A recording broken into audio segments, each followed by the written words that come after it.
So I want to start off with a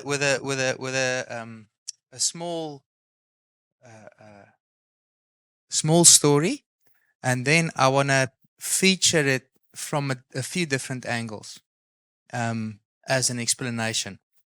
So my father-in-law passed away a couple of years ago.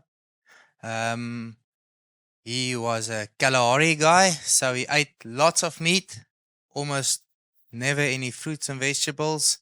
He worked hard in the sun. He had a church, and he was Afrikaans speaking. So let's take those few characteristics, and then we do the Cluedo. You know that Cluedo game.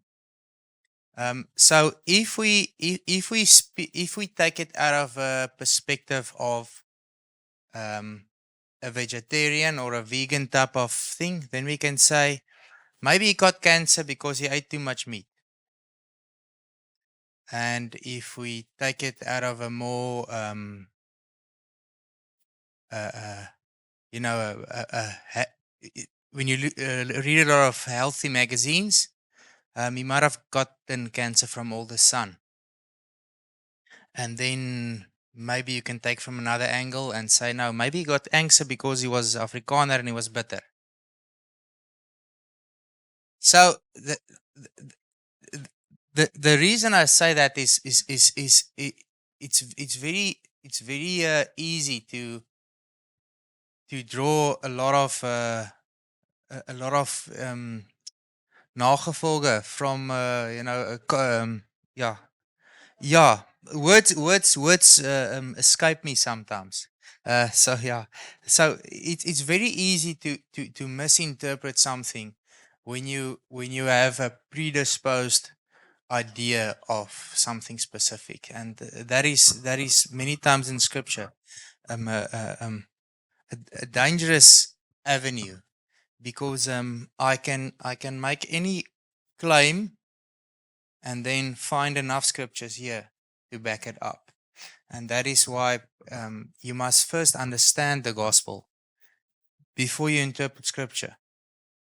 Otherwise, you're just interpreting what you're trying to say um, with it.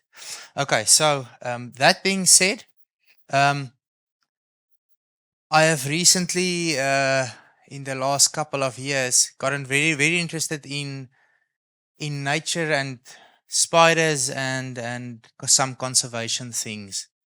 And then you meet a lot of people with different viewpoints and those kind of things. And this will tie into to what I started off with, is that you let's for instance take, when I grew up, we always spoke about nature conservation, and that's normally when nature conservation we talk about the rhinos and lions and those kind of things. Why do we do it? Why do we want to save the rhinos? And then most people say is so we can have rhinos left for our kids, you know. And then you realize later, isn't that quite selfish? You want to save the rhinos because of you. You don't really care about the rhinos. You care about what you can gain from it, you know?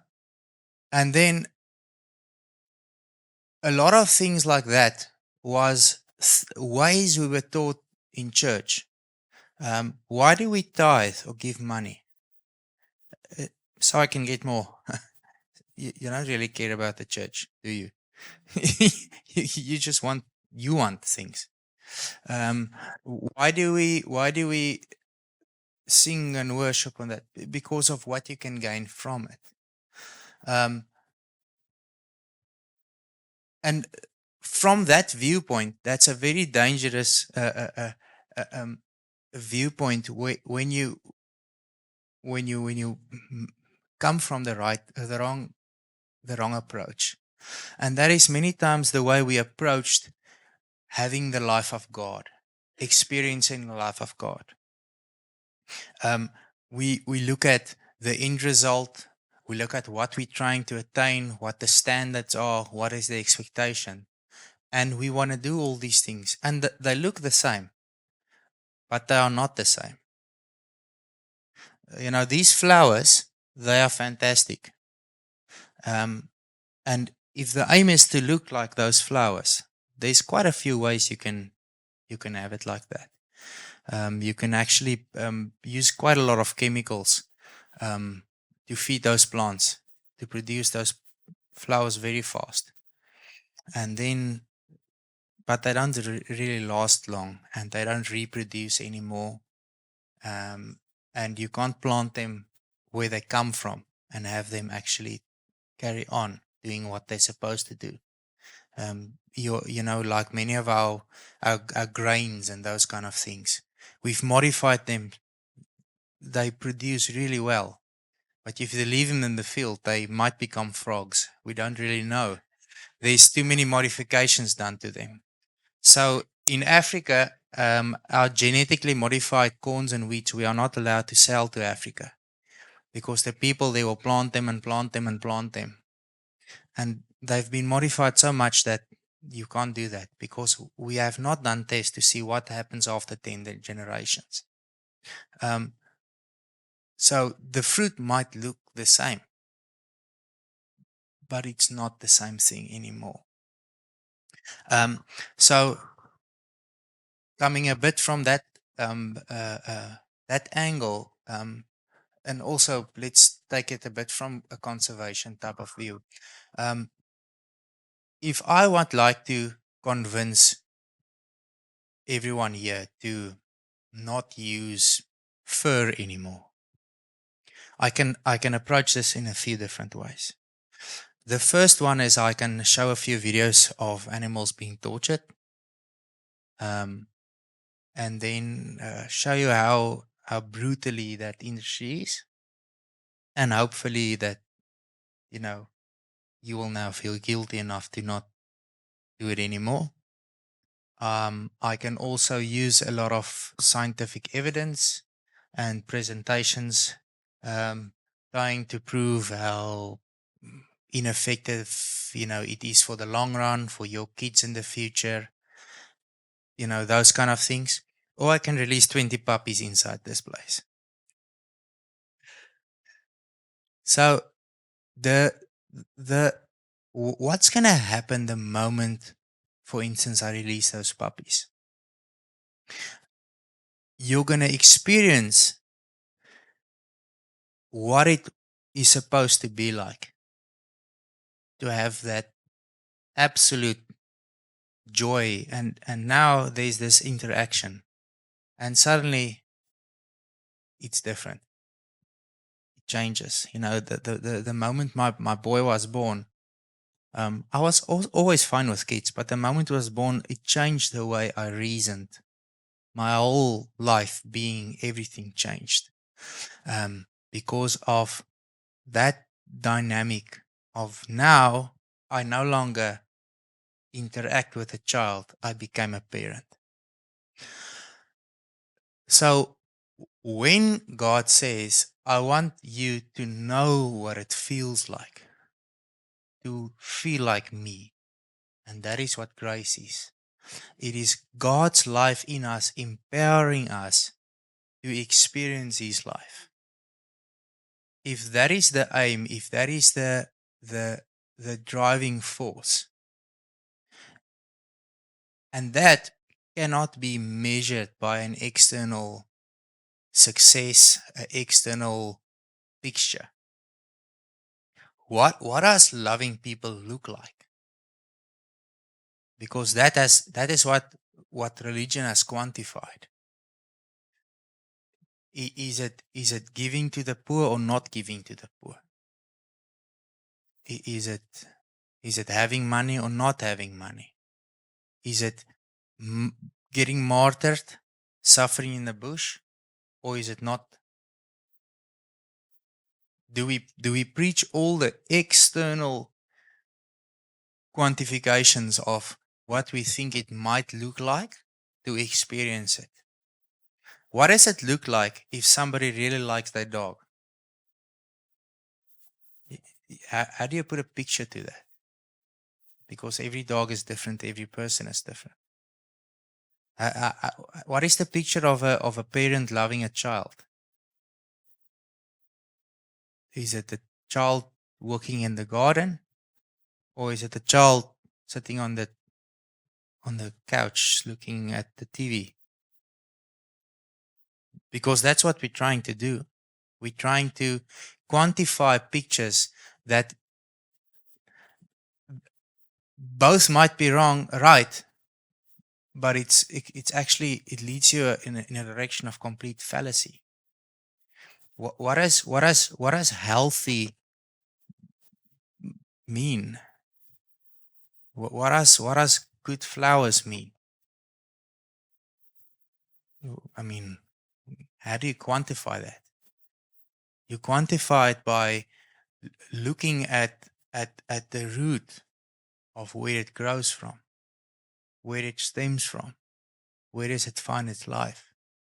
So if you work on farming, the one farmer, especially these I don't know what's the right term, that farms for these maize and wheat, they measure success by the amounts of that they take from the field, and it looks very good for a year or two. But what does the ground look like after 50 years? So how do we then rate it? Do we rate it for that moment? Do we rate it over long terms? And who gives who the right to measure it? So for me, if I had to quantify or measure what God has done in my life, do I look at where I am in compared to people around me in different or similar circumstances? If I have to ask myself, when I whatever grow up 20 years later since I've started following God, what do I do in my personal life to to find to find my roots in God, and to to bring me back to the love that I found in God at the first time, or to bring me back to what it is that makes my personal experience and my personal relationship with God. What is the anchor? What is the foundation of what I have with Him? Then I go back to where it all started and say, God, where did I come from? You know, yes, I might have been a kid. Yes, it might have been chaotic circumstances. But what did the gospel mean to me the moment I found it? And then I see an experience or a moment in my life where something was so powerful that it would change and alter the course and influence 20 years of my life. And now suddenly it is not two or three things that seems relevant at this moment in time, but it's things far more obvious, or far less obvious, but far more powerful. If we look at what the gospel of Christ has meant, and let's say we say, okay, what does the gospel of Christ actually have an effect at this moment in life? Then we can, if you take now out of a very objective view from different cultures and angles and people's ways of life, you might find answers that says, you know, there's 30% of the world is Christians, but all of them are fighting, and they are causing more wars than anything else. And if you take 2,000 years back, then you can say, yes, but look at what the Roman Catholics did. But what if we say, where did it start from then to now? And what changed has come since then and that? What has happened since then? Then it becomes a much more accurate and viable picture.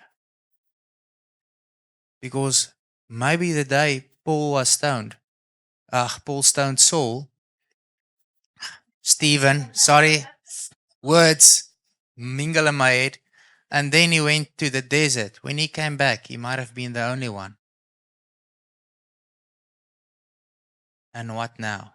How many people would still, after these years and after all these arguments,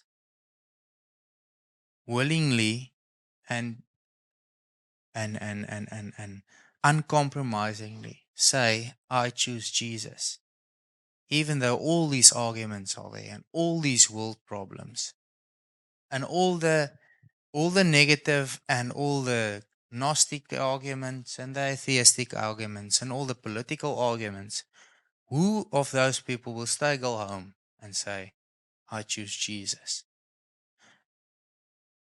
And happily find their peace and their love in God. That is not something we can quantify, but that's something that in your heart you know because it's true for you. And then you find somebody else that is true for, and then you find somebody else that's true for. And in the end, it's like I said, it's difficult if we look at external factors, external stimuli to make ourselves feel better if your focus is on that external. And it's a very, very tempting idea that's always creeping up. What does your flowers look like? What does your fruit look like? You know, you stood up, you don't feel good, you have a pain, you feel depressed, you feel you car broke, whatever those kind of things are. Those are external factors. Sometimes the sun come up and it's 40 degrees and all the flowers are with it. But 3 weeks from now, then there's flowers again. So did the flowers die or did not die? You can't measure your life in God by that. Because the experience of being born again, of the life of God, the power of the gospel, what grace is, it is the life of God in you, bringing forth life inside you. It is experiencing what it is to be what God experiences. And if our aims become internal about having living from within, living from that passion, living from that driving force of God is my source and not external things, then it becomes liberating. There's a song that some of you might know. It felt like a new song to me, but then I realized it was new when I heard it the first time. And then I saw it was 2003. It's 21 years. It's not so new.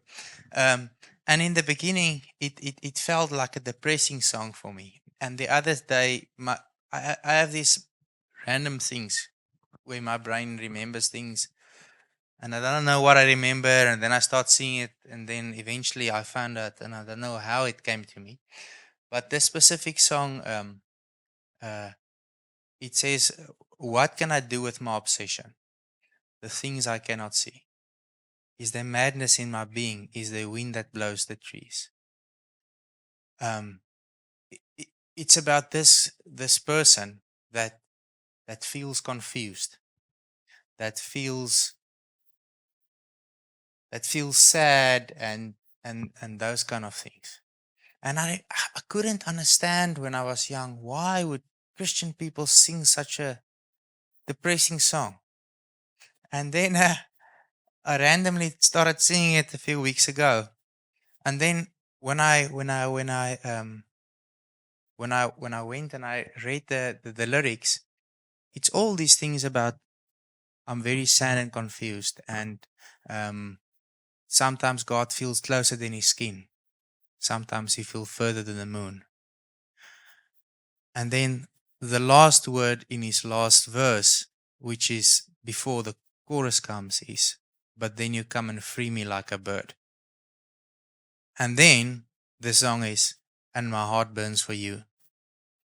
And then it's just singing and chorus. Um, yeah. Any case, so that was nice for me to experience that and realize that many times, we